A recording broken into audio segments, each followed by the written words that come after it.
Eunuch Du had been by the emperor's side for many years, so he naturally knew what the emperor valued. Or perhaps someone he valued. Yes. Luo Qingshan took the carpet and smelled it. Her face was instantly covered with a layer of frost. Alum. Although the carpet had been cleaned, the smell of alum still lingered on it. Sephora flavescens, preserved durian, alum. In the next second, her face instantly paled, and she frowned. As expected, half an hour later, Luo Qingshan changed her clothes and returned to Yixian Palace. Yo, you still know to come back. Vanilla was the first to walk up and question her. Luo Qingshan didn't even look at her as she directly kneeled down to greet Consort Ro. Nyang Yang, please have Vanilla leave. This servant has something to report. Consort Ro was stunned. She naturally knew what Luo Qingshan wanted to report. But why did she have to send Vanilla away? Was this matter related to her? Vanilla, you leave first. Nyang Yang, leave. Consort Ro loudly reprimanded, scaring Vanilla into taking a step back with a pale face. Yes, Nyang Yang. Chapter 29:18. In the next hour, Luo Qingshan told Consort Ro about her bold hypothesis and careful verification. After Consort Ro heard this, her expression changed greatly, and she almost fainted. Luo Qingshan sighed deeply and said, Nyang Yang, this matter is not Nyang Yang's fault. Blame this consort. How can you not blame this consort? Consort Ro bit her lip tightly as tears dripped down her face. If this consort hadn't raised a jackal by her side, Fengji wouldn't have left this consort. It's all this consort's fault. It's all this consort's fault. Nyang Yang shouldn't be sad right now. Luo Qingshan slowly raised her eyes and said, Instead, you should think of a way to obtain evidence of the jackal and the mastermind. This consort wants to expel that jackal from the palace. No. Luo Qingshan shook her head and said, We still need to use her to bait the mastermind. In the evening, Luo Qingshan had just walked out of Consort Ro's palace. Vanilla was angrily standing not far away, desperately rolling her eyes at her. The palace maid Su Su hurriedly walked over and said, Qingshan, Vanilla is very angry. Don't provoke her today. Luo Qingshan nodded and deliberately raised her voice. Su Su, Nyang Yang orders you to go to the Ministry of Internal Affairs and find out which palace has received alum recently. Alum? In the next second, there was a dong sound, and the flower pot in Vanilla's hand shattered on the ground. All right, I'll go now. Su Su found it strange and cutely scratched her head before heading to the Ministry of Internal Affairs. Luo Qingshan glanced at Vanilla from the corner of her eyes before leaving in another direction. At this time, Vanilla was immediately heading to Flying Flower Palace on a small path to warn the Empress. Luo Qingshan brewed a pot of tea for Consort Ro and said, Nyang Yang can go find the Emperor. We'll catch a turtle in a jar. Qinglan Jijia. Please report that I want to see the Empress. Vanilla said with a nervous expression, I have something to report. It's you. Qinglan glanced at him and said, Just you wait. Not long after, Vanilla entered the soaring flower palace to inform the Empress about Ming Fan. The Empress took a sip of tea and said, This Empress has never received any fan from the Ministry of Internal Affairs. What do you mean by this? Vanilla's face instantly turned pale. He looked at the Empress and said, Your Majesty, Vanilla is working for you. Your Majesty, you can't just cross the river and demolish the buildings. Slap. A heavy slap landed on Xiangshao's face. Qinglan looked at her and said, You hate your master and want to murder your brother. You actually dare to slander the Empress. How audacious. Are you all done quarreling? A dignified voice slowly sounded. Everyone knelt and said, We respectfully request your Majesty's safety.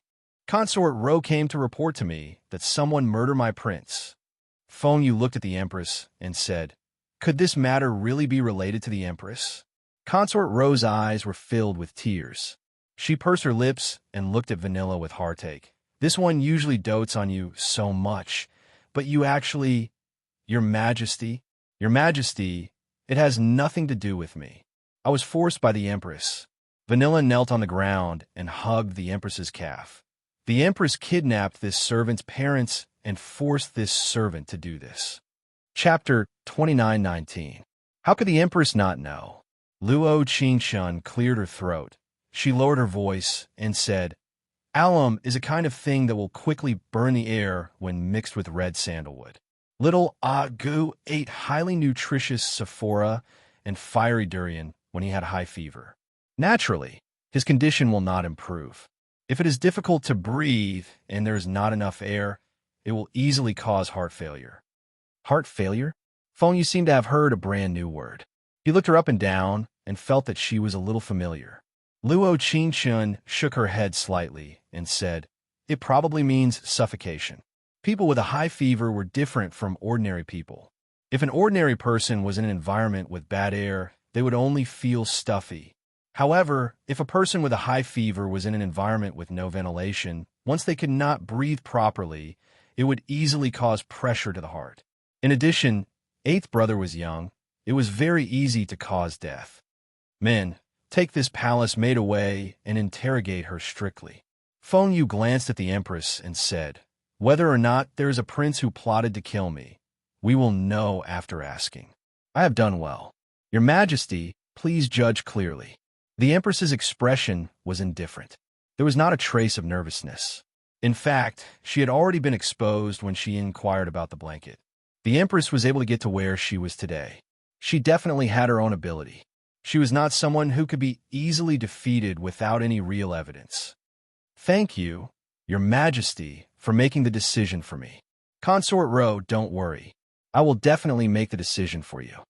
It had to be said that Feng Yu looked especially dignified when he wore the dragon robe. His handsomeness was different from Song Namos.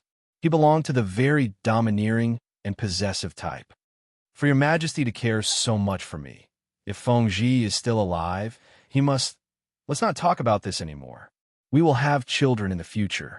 You have to recover well. Feng Yu gently stroked her hand and said, Send Consort Ro back to Yixin Palace. The moment his voice fell, his gaze fell on Luo Qingshun.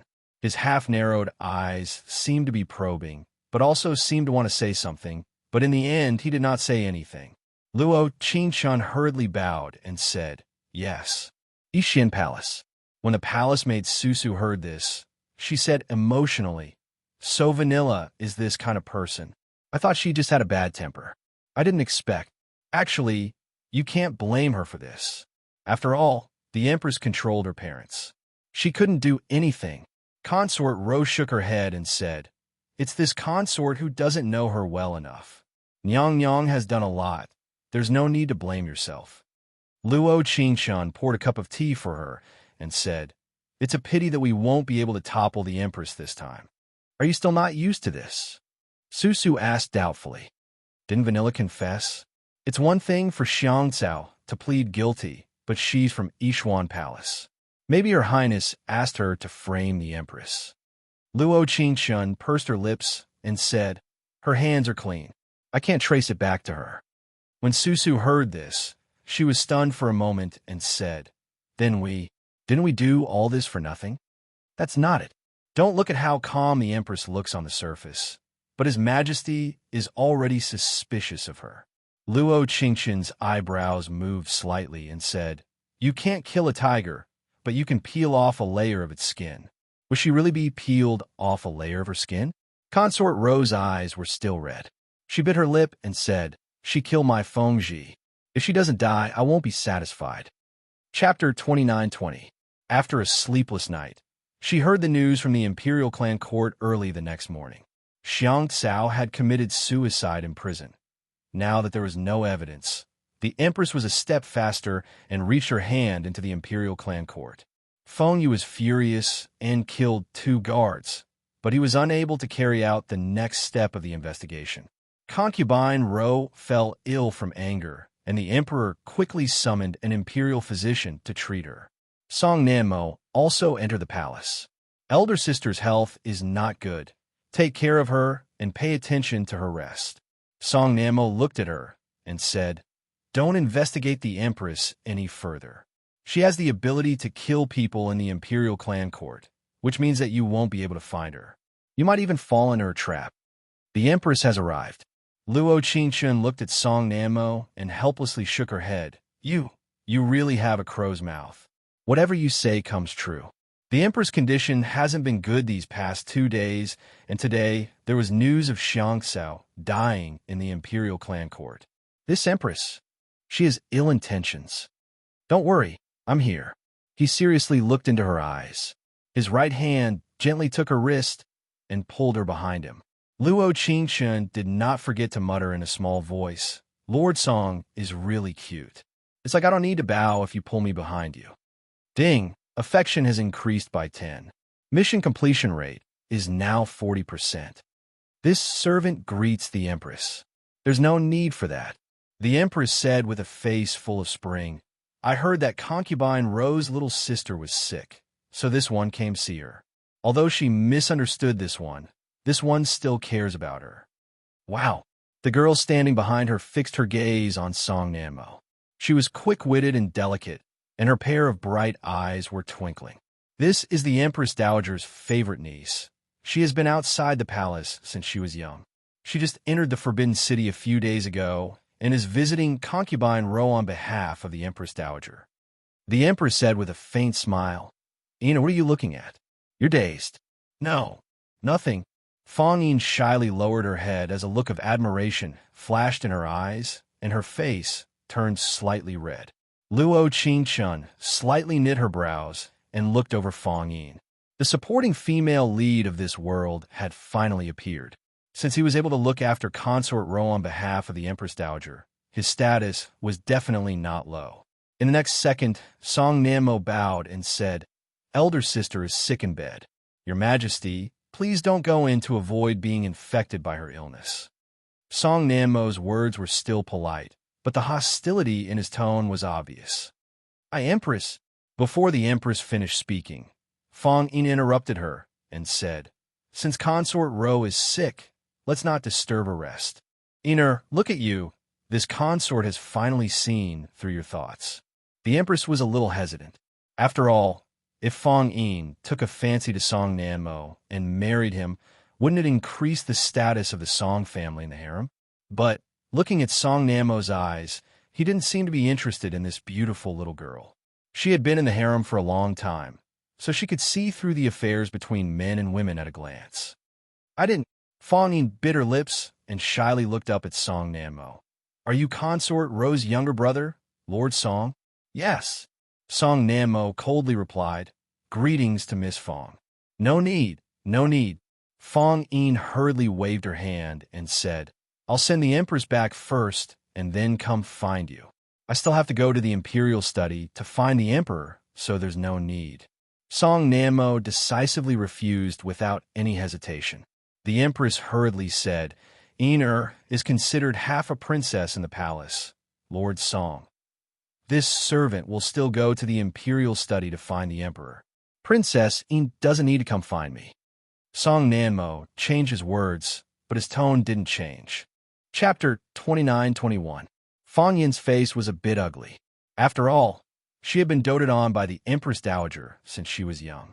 No matter who saw her, they would flatter her and protect her. But now that she had been decisively rejected, naturally she couldn't put down her face. But no matter what, she had to act sensible and dignified in front of Song Namo. Since Lord Song is busy, Fong Yin, will pay you a visit next time. Fong Yin bowed and revealed a faint smile. Song Namo didn't say anything and just nodded as he watched them leave. After they left, Luo Qingshun didn't forget to gently pat Song Namo's shoulder and tease him. Sir Song really isn't moved by beauties. Could it be that you like men? Qingshun. Song Namo looked away, and his voice was a bit angry as he said, Think about it. Do I like men? Sir Song is angry? Luo Qingshun pursed her lips into a faint smile and said, You don't seem like someone who would get angry. In her eyes, Song Namo was always polite no matter when or where. Even when facing Fong Yin, who he didn't like, he was still very polite. I still have to go to the royal study. You don't need to investigate little brother's matter. But, be good. Song Namo slightly knit his brows and said, If the Forbidden City makes a single mistake, everything will be lost. If you want to take down the Empress, it won't be easy. Luo Qingshun saw him knit his brows like an old man and could only give a slight nod. I understand. Song Namo saw that she finally agreed and turned to leave. But when he walked to the door, he didn't forget to take a look back. There was a faint glow in those deep eyes that didn't disappear for a long time. Ding! Affection has increased by 10. Mission completion rate is now 50%. Luo Qingshun, standing there, couldn't help giving a faint smile. Song Nanmo. Song Nanmo. He really was a youth who put everything in his heart, including liking. With a gentle breeze, the maple leaves on both sides slowly fell down. It seemed like winter was coming.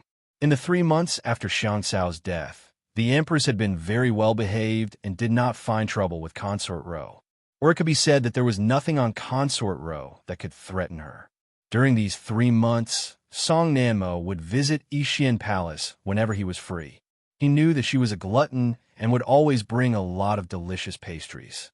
2 or 3 daily things felt ordinary, but each one of them warmed her heart. I brought you taro and osmanthus cake today. Song Nanmo looked at her and said, why do I feel that you have gained weight recently? Luo Qingshun glared at him and said, you're the fat one. All the women in your family are fat. You mean to say that Her Highness Consort Row is also fat? Song Nanmo curled his lips into a smile, his eyes carrying a faint trace of indulgence. Nyang Nyang doesn't count. Luo Qingshun took a piece of pastry and put it in her mouth. Nyang Nyang is a member of the imperial family. But in the future, there might be more than one woman in our family. When he said this, his words were filled with deep emotion, and there was a deep meaning in his words.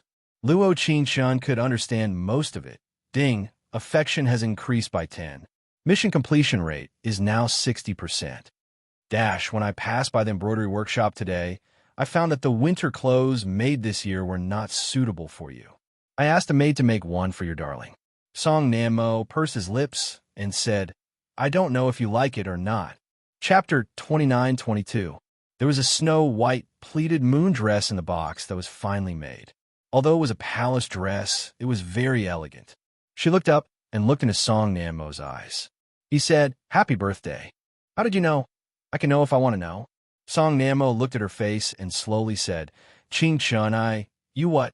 Actually, Luo Qingshun knew what he wanted to say, but seeing his hesitant appearance, she wanted to tease him, which was very cute. It's nothing. I had Su bring the birthday meal I prepared for you to your room. Song Nanmo raised his right hand and wanted to pat her head, but it stopped in midair.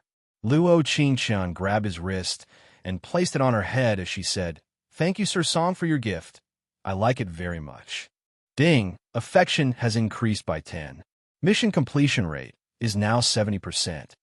When winter came, Luo Qingshun changed into new winter clothes, but she forgot to put on the jade pendant she took from Song Nanmo. Song Nanmo came to Yixian Palace and found this. He grabbed her wrist and slightly knit his brows as he looked at her and said, why didn't you put on the jade pendant? His strength was very gentle. Even if he was a bit angry, he didn't use any strength as he was afraid of hurting her. Oh, the jade pendant. Luo Qingshun suddenly said, I changed into new clothes and forgot to take it off. You can forget this? Song Nanmo softly let go of her hand as a trace of disappointment appeared in his eyes. It was like he had lost something important in his life. Even the air was filled with a trace of sadness. Sir Song has also forgotten what you promised me. Luo Qingshun pursed her lips and said in a proud voice, compared to me, Sir Song's failure to keep an appointment is much more serious. When have I failed to keep an appointment?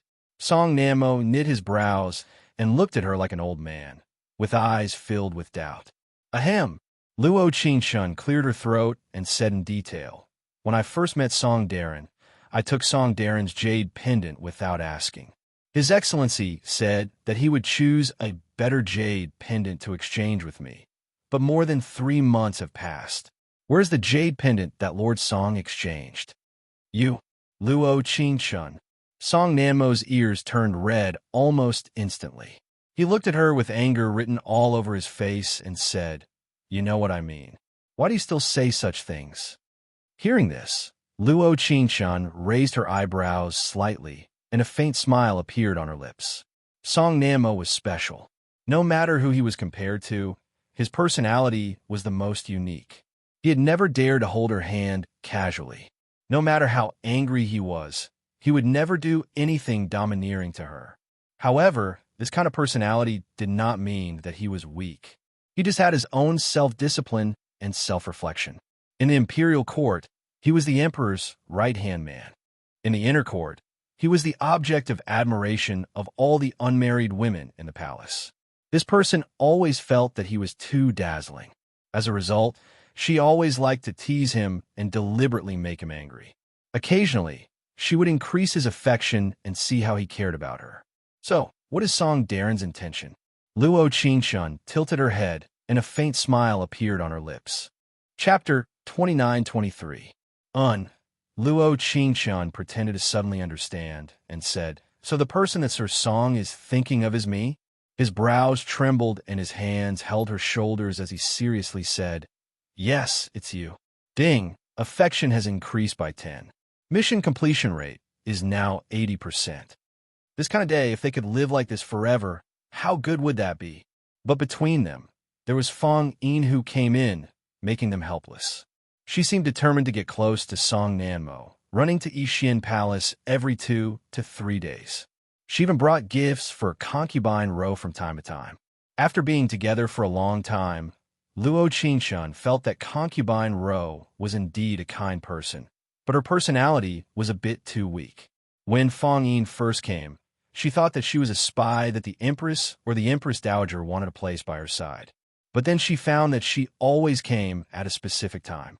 And this specific time was the time that her little brother Song Nanmo came to see her. "Concubine, then I'll be going back first. You have to wear this coat often." The Empress Dowager said it was very warm. Fong Yin had a fawning look as she looked up at Song Nanmo from time to time. Song Nanmo's eyes were calm from beginning to end, not giving her any response. Concubine Rose said with a smile, "This concubine is very happy. Thank you, Princess Yin, for the coat." Concubine doesn't need to be this polite. She shyly touched her face and said, "Yiner is happy as long as you're happy." After Fong Yin left, Concubine Ro gave a sigh. She looked at Song Nanmo and said, "This Princess Yin is interested in you. Don't tell Big Sister that you can't see it." Nanmo has no intention. Song Nanmo decisively replied, "I'll come see Big Sister at the end of the month next month." You. Concubine Rose said with a helpless smile, "As your big sister, how could I not know that you don't have any feelings for her? But she is the Empress Dowager's favorite person, so I'm afraid you can't reject her. If I'm not willing to, the Empress Dowager can't force me." Song Nanmo slightly raised his brows and said, "Big Sister doesn't need to say anything. I won't marry Fong Yin." Poochie, Concubine Ro couldn't help giving a soft laugh. "You think Big Sister can't see who you're thinking about? Big Sister, do you still remember the jade pendants that Empress gave us each?" Consort Ro looked at him and said, "I haven't seen you wear it for a long time. Who did you give it to?" Song Nanmo looked at Concubine Ro and said, "Since elder sister knows that my heart belongs to someone, you should respect my decision. If you don't tell me, it means that the person you're thinking of is not compatible with our Song family." Sister, Consort Ro took a sip of tea and said, "Qing Shun, right?" Song Nanmo looked into Consort Ro's eyes and said while kneeling, "Sister, I want to marry Qing Shun. I can't marry anyone else. How can everything go according to plan in life? You are the hope of the Song family, the hope of Ma and Yang." Consort Ro looked at him and said, "Even if Sister wants to help you, it's still. Sister, isn't your jade pendant still on you?" Song Nanmo looked at her and said, "I know that the Emperor is not the person in your heart." Nanmo, Consort Ro immediately interrupted him and said, "Do you want all the heads of our Song family to fall to the ground with you? How can you say such words that insult the dignity of the imperial family?" Chapter 29-24. Consort Ro held her forehead with her right hand and waved her left hand. "Go back first. Let Sister think." At the same time, the Hall of Supreme Harmony. Eunuch Du replied, This servant has already investigated more than half of the girl that His Majesty asked this servant to investigate. This servant has already investigated all the palace maids and mistresses in the harem. That day, no one left the palace. Impossible. Feng Yu frowned slightly and said, "She's definitely someone from the harem. Are you sure that you've checked all the palace maids?" Unless it was a palace maid from one of the emperor's four imperial concubines who took the imperial concubine's order out of the palace, then this servant may not be able to find a record. Eunuch Du asked, "Do you think it could be the daughter of a noble family?" Impossible. This person must be in the harem, and it's impossible for her to be a palace maid of the empress's flying flower palace. Feng Yu thought for a moment and said, "She asked me for a carpet to prove imperial concubine Ro's innocence. Then this person must have a close relationship with imperial concubine Ro, or even, Your Majesty, do you remember something? They might even be people from Ishian Palace." Feng Yu looked out of the window and narrowed his eyes. "Let's go to Ishian Palace." "Yes, Your Majesty." This was the first snow after winter.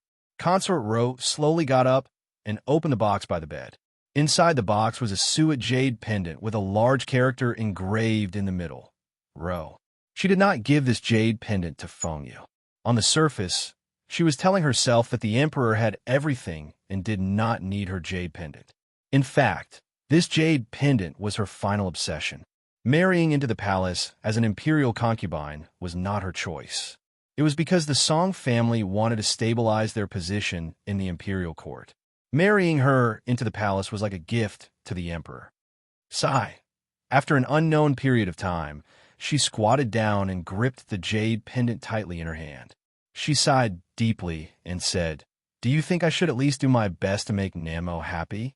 At the very least, someone in the Song clan must have their original dream fulfilled." "What is Consort Ro doing?" A dignified and cold voice slowly sounded from behind her. Consort Ro froze. With a thud, the jade pendant fell to the ground. This concubine pays respects to the emperor. Her face was filled with panic, and she didn't even dare to bend down to pick up the jade pendant on the ground. Consort Ro's body hasn't fully recovered yet. It's fine to just sit. Feng Yu's gaze fell on the jade pendant on the ground. A sharp glint flashed across his deep, ink-like eyes. This jade pendant. Just as the emperor was about to reach out and pick up the jade pendant, concubine Ro was one step ahead of him and hurriedly said, "It's all trivial things. This concubine will put away." "Wait." Feng Yu stopped her and said, "Why is Consort Ro so nervous? Show me the jade pendant." "Your Majesty." Consort Ro took a deep breath, swallowed her saliva, and said, "Yes." When she personally handed the jade pendant to the emperor, she was no longer as nervous. After all, the person she wanted to give the jade pendant to was no longer around. Ro. Feng Yu narrowed his eyes and began to recall the scene in the cave that day. The jade pendant he saw was almost exactly the same as the jade pendant in his hand, but that jade pendant, the word engraved on it was Mo. Replying to Your Majesty, this was given to this concubine by this concubine's mother before this concubine entered the palace. Consort Ro sat up straight and said, "They're all unremarkable little jade pendants. Why would Your Majesty take a fancy to them?" Chapter 29-25. Concubine Ro was stunned for a moment. Her eyes were filled with confusion as she looked at Feng Yu and asked, "How did Your Majesty know?" Feng Yu's dark eyes suddenly lit up at this moment. The person who saved him under Qingdang Temple that day was indeed concubine Ro's person. "I want to see her." Feng Yu's eyes were filled with desire. His deep eyes were filled with a burning fire. Concubine Ro was stunned and hurriedly said, "This belongs to the Song family. Other than this concubine, Namo also has one." She did not dare to deceive the emperor. The emperor must be very familiar with the jade pendant since he came to ask her. If she deceived the emperor, she would be discovered very quickly. "Nanmo." Feng Yu narrowed his eyes and said, "Do Sambao. Return to the Hall of Supreme Harmony and summon Song Nanmo into the palace." Eunuch Du immediately echoed, "Set up a fight in the Hall of Supreme Harmony." "Your Majesty, what's wrong?" Concubine Ro looked at Feng Yu nervously and asked, "Did Nanmo do something wrong?" Guessing the emperor's intentions was a skill that the imperial concubines in the imperial harem had to learn. Concubine Ro could see from Feng Yu's eyes that there was a ball of fire in his eyes. As for the specific reason, she couldn't guess. However, she knew very well that Song Nanmo had already given the jade pendant to Luo Qingchen and wanted to spend the rest of his life with her. Now, what exactly happened? The imperial harem is not allowed to interfere in politics. Concubine Ro should know that there are some things that you shouldn't ask too much. Feng Yu glanced at her and said, "I'll come and see you another day." Your Majesty, Your Majesty. Feng Yu did not look back and strode out of Yixian Palace. He could not be wrong about the jade pendant. The jade pendant he saw on her that day was almost the same as Concubine Ro's jade pendant. However, the words engraved in the middle were different. Then why was Song Nanmo's jade pendant on her, sitting in front of the desk in the Hall of Supreme Harmony? Feng Yu's mind kept thinking about this matter and could not disperse for a long time. He did not know what was wrong with him. He only felt that there was something lingering in his heart. It made him depressed. It made him restless. It made him breathless. Greetings to Your Majesty. Song Nanmo had just arrived at the main hall when he felt that the atmosphere around him was unusually solemn. The emperor would never summon him to the Hall of Supreme Harmony so late, unless it was a very important matter. No need for formalities. Feng Yu raised his right hand and said, "Sit." Song Nanmo respectfully bowed and said, "Thank you, Emperor. I just came back from your sister's place. I saw that she had an exquisite jade pendant." Feng Yu looked at Song Nanmo in a probing tone and said, "Concubine Ro told us that you also have a jade pendant like that. Is that true?" Replying to Your Majesty, Song Nanmo's thin lips softly said, "There is indeed such a thing. It's a plant that this subject's mother gave to this subject and this subject's elder sister." Song Nanmo could roughly feel that Feng Yu was testing him with every word, but he did not know why he was testing him. Could it be, this one seems to have seen you wearing a jade pendant earlier? He paused, a sharp light flashing in his eyes as he said, "But this one doesn't seem to have seen you wearing it recently." Song Nanmo's brows furrowed slightly. He immediately knelt down and said, "This subject has given it away. Did something happen, Your Majesty?" Feng Yu looked at Song Nanmo's nervous expression. The burning fire in his eyes seemed to burn even more. Could it be that the woman who saved him was related to Song Nanmo?